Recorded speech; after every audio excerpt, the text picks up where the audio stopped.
Hello everyone, Jacob here. Over the past 2 months, I've actually been able to transform my business by leveraging the power of automation.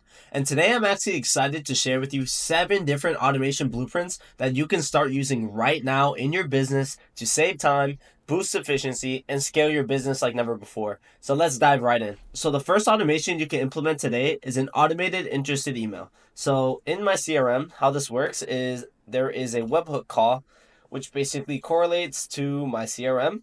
And if I was to change my client status to interested, this is going to ping off. And there we go. As we do that, it's basically pulling that ClickUp ID. So here's my task ID that's pulling up. If we go into custom fields, here we have the appointment date. We have client email, which should be jacobtran@engiflow.org. It has my cell phone number, which I'm not going to show out, and then a whole bunch of different criteria that you can pull. And then here we have an email that's automated to send out. So through my detailing business, I could send out something like this, like subject, time for your car's refresh, get that like new shine with JDM detailing, and the output would be sent to my email. So if I was to go to my email, actually check out what it wrote, here would be something like this. Hi Jacob, ready to see your car shine like new at JDM Detailing. And it's basically just showing my packages. And then if I'm interested, I could actually write another follow-up to another automation where it's automatically going to send a follow-up to whichever package they choose. So this system is actually very helpful. I don't have to actually write all these emails personally or send them out one by one. And for the second automation, here we have a automated TikTok content generator. And how this works is it first starts in the Google Sheets, kind of like a placeholder. So if I was to pull up my Google Sheets and I was to go to my TikTok scraper, I have keywords and I could use any of these keywords. I could use any single one that I want. And say I want to choose car detailing, something like that. Say I do car detailing. And so if I wanted to, I could run this for whichever one I'm going to choose manually for the car detailing criteria. Here we go. And how this actually works is it uses Appify, which is a web scraper. And if you're not familiar with what web scraping is, what Appify is it basically will crawl through that URL and gather any information that you need. So if I wanted to go to Appify, I could go through my YouTube, Instagram scraper. There's LinkedIn. You could also download videos, download transcripts. There's a lot you could do with this website. And if I was to go to my YouTube search, how this works, if I was to type in something like car detailing, it's basically going to pull every single criteria for that keyword. So how this is running now is actually through Google Sheets.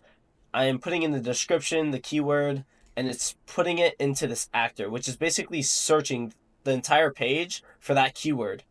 And as it's doing that, you can pull different things like headers, titles, meta descriptions, stuff like that. So as I run this, I also have it going through ChatGPT, which ChatGPT is basically creating new keywords that I could repurpose, reuse. And as we go through that, it also creates a description on what the video is about. That way I could have like a quick summary. And here it's going to repaste it back into my Google Sheets.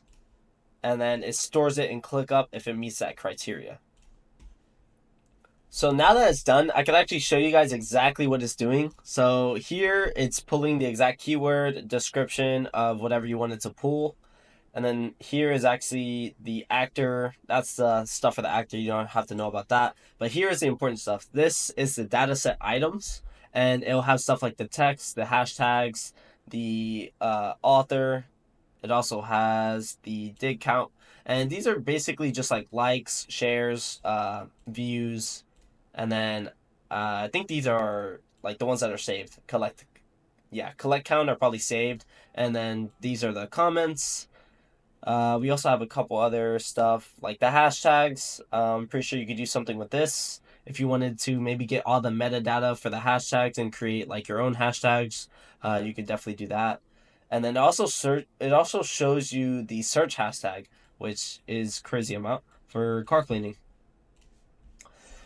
And then here we have the output, and this basically creates new keywords. As you can see, keyword detailing ASMR. If I wanted to use that, I could use that to run it for the next time. And then as you can see now, this will spit us a new description of the video for each video that it runs. And then through Google Sheets, we'll have right here the video itself. And you could make this run up to like whatever you want. Like you can make this run 10, 20, 30, 40, 50 different, but I set a limit to 1. But you can make this 100 if you want 100 different video ideas. Right? You could set it to 100 and you could just let it run. And I filtered it to where if the views are greater than 100,000, it'll actually create a task in my CRM. So if you go to my CRM, this is some of the stuff I ran beforehand through my TikTok and my YouTube generator. And there, as you can see, there's a bunch of different stuff on like car detailing, web design, stuff like that. And the third automation I want to show is my emailing system. And for this emailing system, you actually watch your whole inbox. You could put like a criteria. So like say new client notification is the subject line you want to watch for. If I was to get new client notification, then it would create a reply to that email. So here, how ChatGPT works is first you have a system. So you're telling the system what it is, what you want it to do. So I told ChatGPT that it is an intelligent emailing assistant that will write a reply about how our business can help with their needs for system integration and automation. And I also put make sure to be professional. You could also put like a tone of voice if you wanted to have a certain tone. Then I gave an example. So with the user, I gave a name, the type, so high ticket, monthly commitment, and then I gave an about. And then I had an email set as well. So then once you give the example, you could actually show the what you want the system to spit out. So here is like a template that I gave ChatGPT to kind of follow. And if you want this to be super accurate and you want it to be consistent, you can make a whole, like you can make another user and you could add another example as well. Or you could also lower the temperature. So if I was to lower this to 0.5, and what temperature does is the lower the temperature, the less creative it would be. So if you wanted it to be the same every single time, then you could lower the temperature between, I would say 0.3 to 0.6 is usually a good range to say if you want it to be very, very consistent. If you want it to be more creative and have a little bit more freedom, you can move it up to like 1 or 1.5. But the default is usually 1, and usually I recommend dropping it down to like 1.5. That's what I would usually do. So as it does this, if I run this, so it's running through my emails. Oh, whoops, I stopped it. So let me show you guys exactly what this does. Let me choose where it starts. And we're gonna select an email. And this was actually one that I've done. And this is what I was doing when I was testing. I just wrote myself my own email, and then whatever it spits out, I would usually just change and iterate. So here, if I go, I actually just got the email on my phone. This is what we input. So thank you for expressing your interest in e-commerce and for considering our automation engineering services to assist you in this journey. Or this is what I would have sent. This is what my account would have sent. So here we go. Thank you for expressing your interest in e-commerce, blah, blah, blah. As you can see, it has like a custom tailored message right here. Commitment of 5,000. And thank you again for considering ENGI Flow. And obviously we have a little bit of a syntax error, which easy fix. You could just kind of hard code that in. But that's a real easy automation that I use pretty often. Either whenever I'm sending emails. And if you don't want it to send directly, you could also hold it. So you could look at it, hold it, and then you could change it.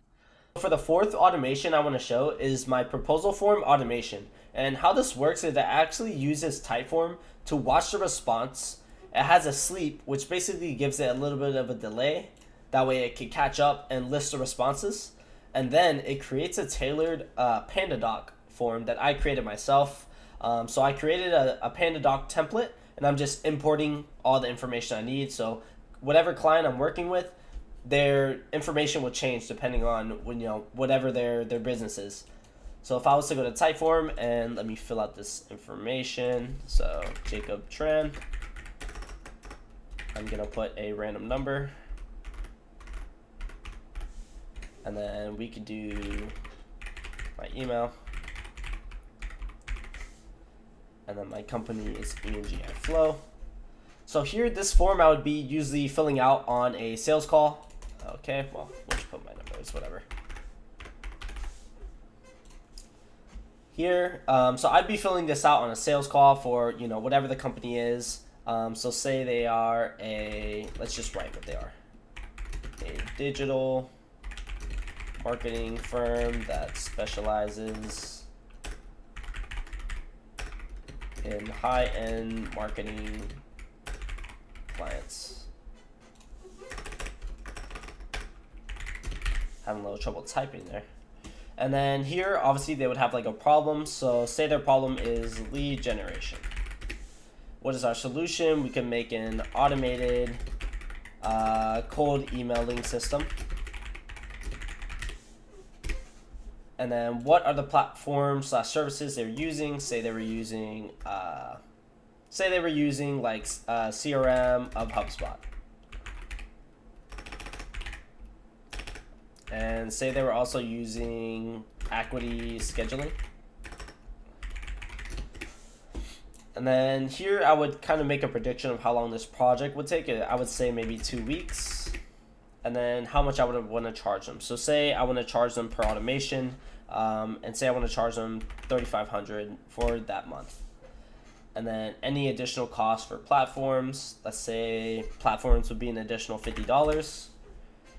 Then when I hit send proposal form, so basically it's going to read and watch for that exact form. Then we're going to list the responses, and if I look at the answers, it's going to have everything. Yeah, so my name, first name, last name, phone number, email, and then company, as well as the questions that I just answered. So as you can see, now it's going to create a Panda doc, and I'm going to show you exactly what this Panda doc looks like. So I think if I could just copy this, or actually it should be sent to my email. So if I log into my email, I can open up that proposal form. So in this document, this was like a tailor-made document that I created. So automation and system integration proposal, ENGI Flow. The sales proposal contains all details relevant to scope of work, pricing, and terms as requested by Jacob Tran. So this was automatically implemented. This will change corresponding to the name. Prepared by Jacob Tran, prepared for, and this is obviously going to be the same since that's what I put in the lead form. And then here we're going to have our problems. So from the lead form, the problems that were stated either will be here, so lead generation, and then I'll have a brief explanation that I can provide. And obviously this could change as well. We would just be minor changes that you can make. Then as we go down, our solutions, automated cold emailing system. This solution directly addresses the identified issues and is tailored for optimal functionality. And as we scroll down, then we'll get to pricing, where you could actually change the pricing. For the fifth system that you could implement today is actually more tailored for if you have booking services. So in this system right here, how this works is whenever my client in my CRM goes from interested to wanting to book. So if I go to my CRM,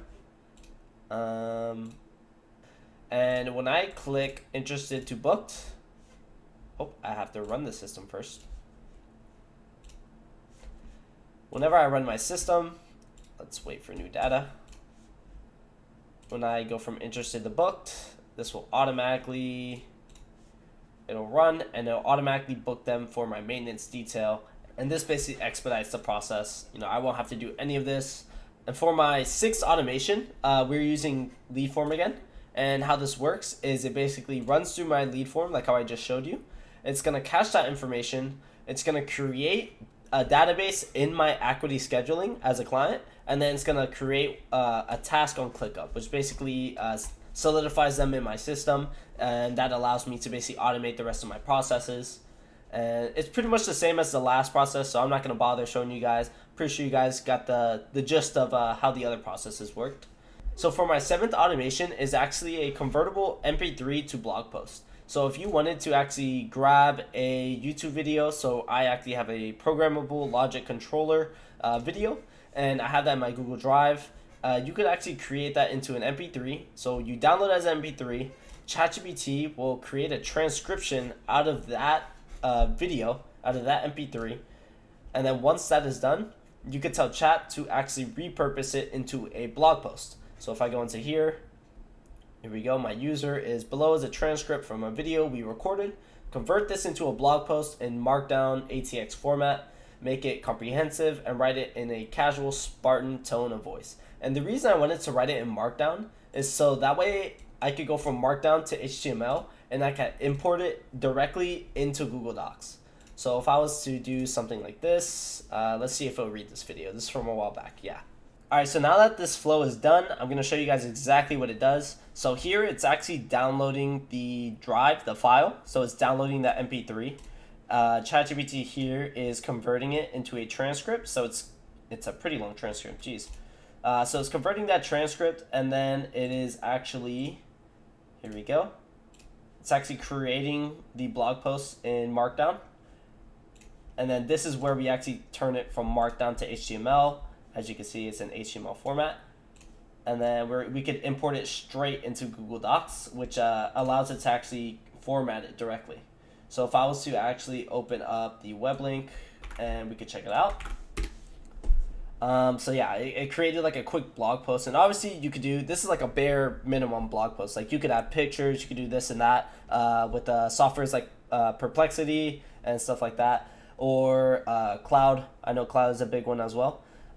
But this is basically just like a backbone structure of, you know, a blog post. So if you wanted to make a blog post out of your own content, you could do that as well. You could basically download your videos. If you're making long form content, you could download your videos, put them in the drive, run it through the whole process, and you have basically a simple blog post already made for you that you could either put on your website or advertise to your viewers as well for showing what you're doing or how you're doing it.